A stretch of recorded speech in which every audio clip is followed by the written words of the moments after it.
There are a lot of things I haven't liked about Mike Tomlin's tenure on the field, off the field, but I got to tell you, the way he's carried himself over the past month, there hasn't been a single surprise in any scenario, including this past weekend. Good morning to you. Good Wednesday morning. I'm Dejan Kovacevic of DK Pittsburgh Sports, and this is Daily Shot of Steelers. It comes your way bright and early every weekday, and I mean every weekday, like all through the offseason for those who've been asking.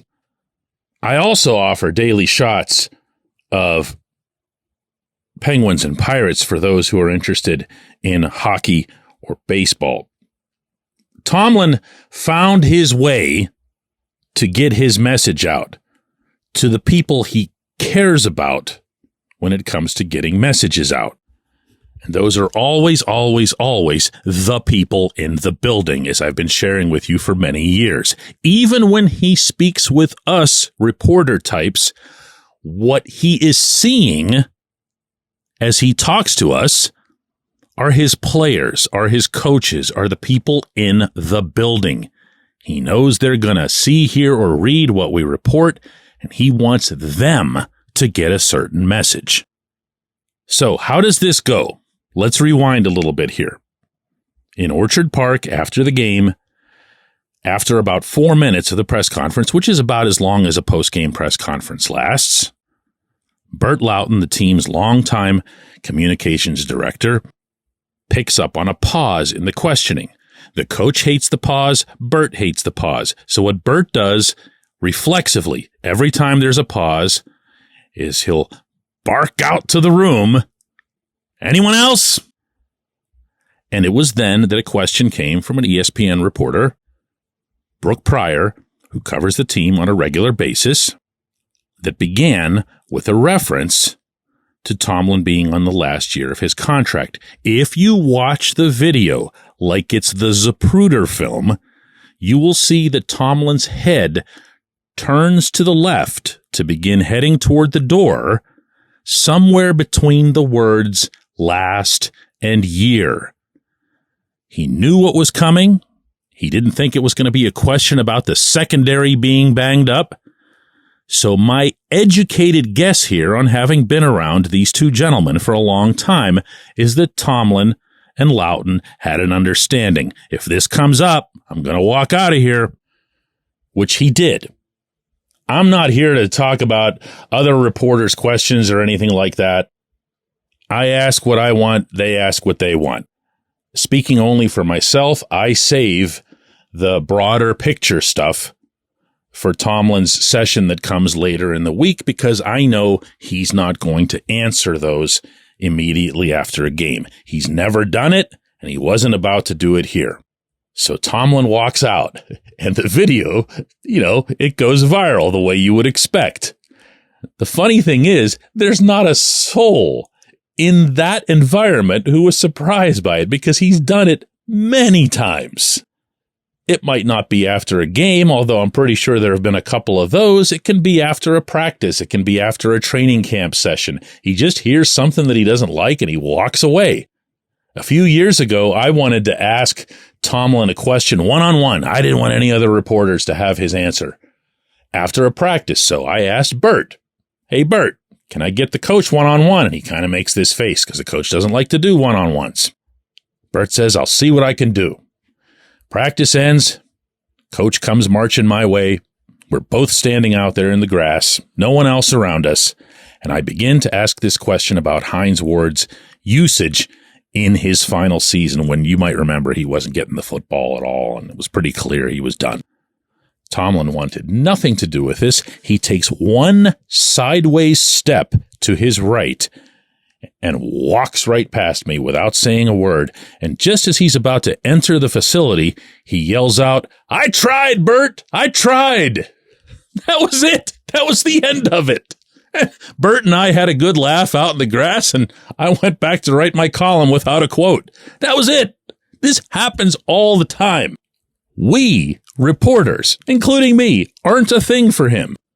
And again, speaking only for myself, I really don't care. I have to do the same job either way.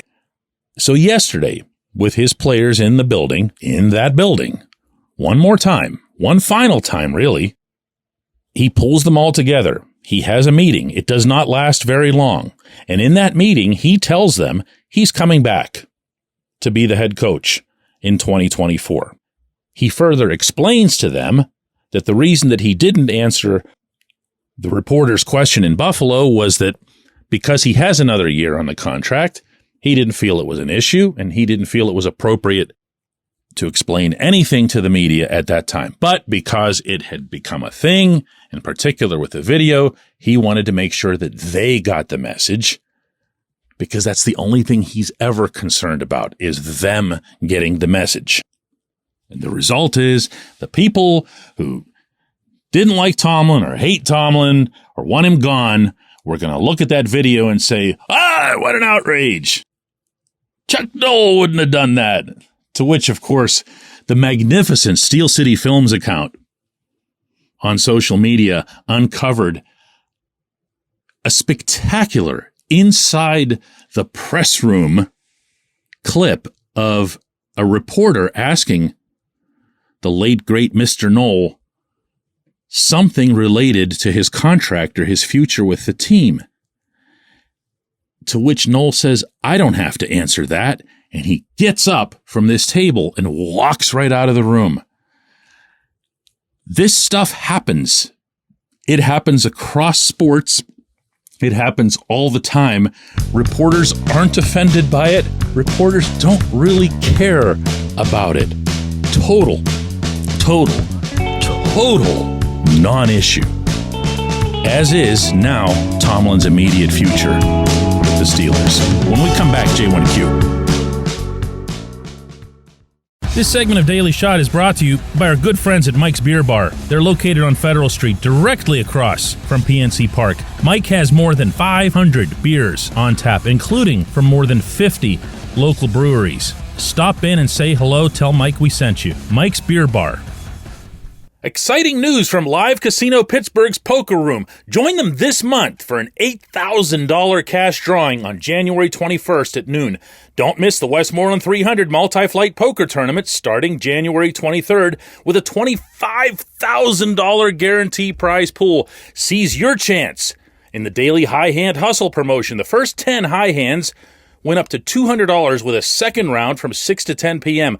More action, more winnings, only at Live Casino Pittsburgh's Poker Room. Visit livecasino.pittsburgh.com for details. Also, be sure to follow Live Pittsburgh's Poker Room on X at LivePokerWML for promotion and tournament news.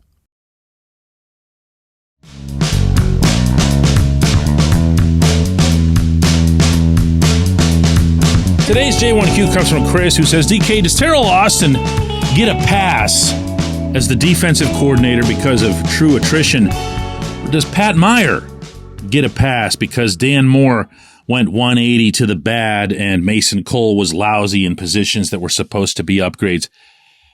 Chris, I'm going to seize upon what you're asking here and then kind of maybe a little bit dovetail it with what was there in the opening segment, which is that A, the head coach is coming back. B, major change is needed. And C, if it isn't the first one, it's got to be the second. I don't believe, I'm going to take this first from an opinion standpoint, that anyone in that realm should be safe. I don't believe that there is an assistant coach in the Steelers environment who should be safe. Not the coordinators, not the assistants, not their assistants, not anybody. The stuff that happened over the 2023 season can't happen again. And if that takes, as I've been saying for a while now on this program, Art Rooney to have a meeting with Tomlin where he lays out how it's going to be, and this is what I need from this position, and this is what I need from that position, and this is the level of discipline that we need after communicating with these players and those players, whatever it was that Najee Harris said, whatever it was that TJ Watt appeared to echo yesterday. about the way things are run on the inside. All of those have to come up. You can maintain the same figurehead, in theory anyway, and get this stuff done if the figurehead buys in. And that's the part which I've been most skeptical from, well, going way back to Indianapolis when I first really started popping off on this subject. It can't just be continuity for continuity's sake. If you believe in the head coach, as I know for a fact that Rooney does, then you've got to make him understand that applying these changes would only facilitate that which he and everyone else in the building hopes to achieve. That, of course, is contention. That, of course, is a Super Bowl ultimately. That's why I've focused way more on Rooney than on Tomlin in this context, because he's the only one that can do this. And now that we know, and I mean know, that Tomlin's coming back, the wheels got to start spinning in the owner's head.